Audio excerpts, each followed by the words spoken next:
दोस्तों, पुत्रदा एकादशी साल में 2 बार आती है। एक बार सावन महीने में और एक बार पौष महीने में। पुत्रदा एकादशी जो पौष महीने की है वो 10 जनवरी को पड़ रही है।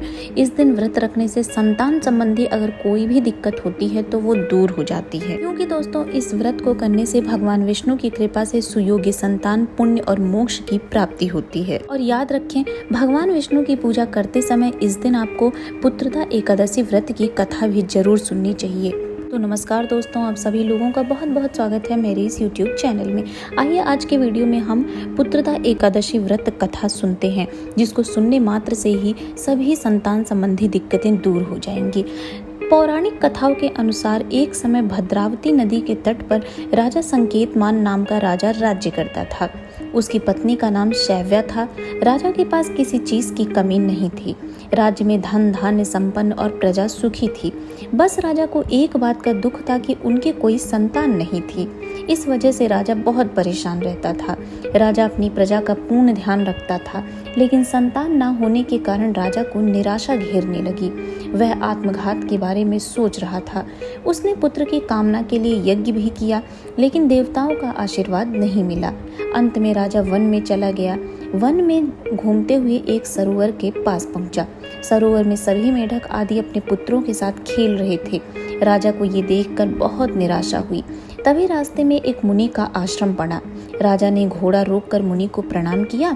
मुनि को प्रणाम कर राजा ने उन्हें अपनी सारी परेशानी बताई। मुनि ने उन्हें पुत्र की कामना के लिए किए जाने वाले व्रत पुत्रदा एकादशी के बारे में बताया। उन्होंने बताया कि राजा, आप इस व्रत को करें और रात्रि जागरण करें तो निश्चय ही आपकी संतान होगी। इसके बाद राजा को एकादशी व्रत के महत्व के बारे में विस्तार से बताया गया।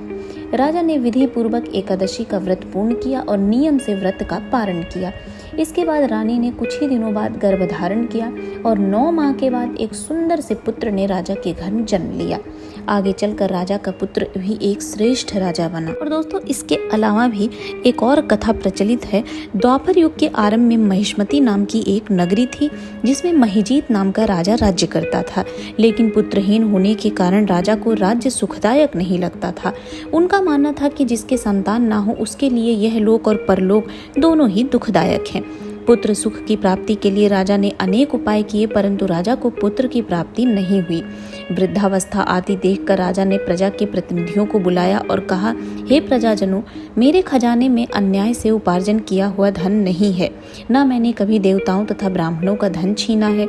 किसी दूसरे की धरोहर भी मैंने नहीं ली है। प्रजा को पुत्र के समान पालता रहा हूँ। मैं अपराधियों को पुत्र तथा बांधवों की तरह दंड देता रहा। कभी किसी से घृणा नहीं की, सबको समान माना।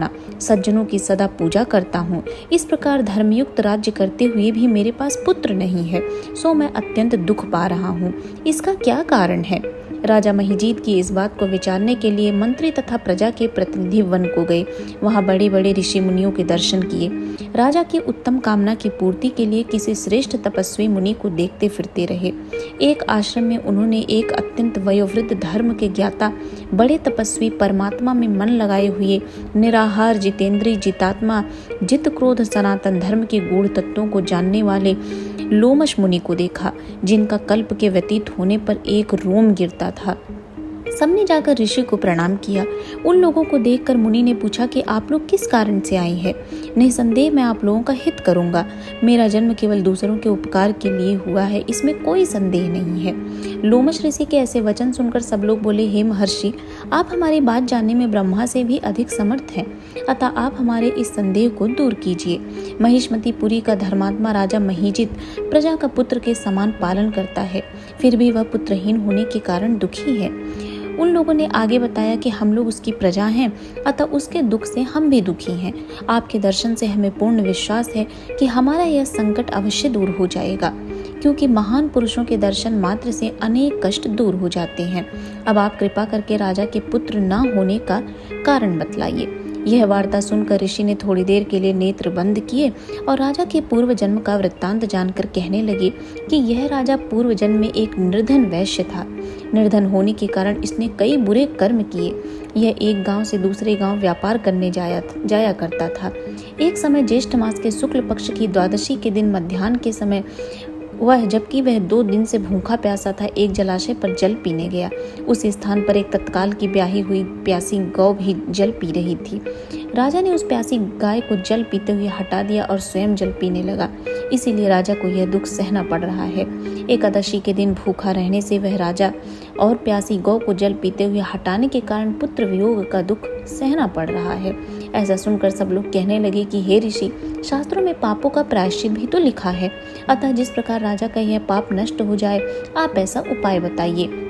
लोमश मुनि कहने लगे, पौष मास की शुक्ल पक्ष की एकादशी तिथि को, जिसे पुत्रदा एकादशी कहते हैं, तुम सब लोग व्रत करो और रात्रि का जागरण करो।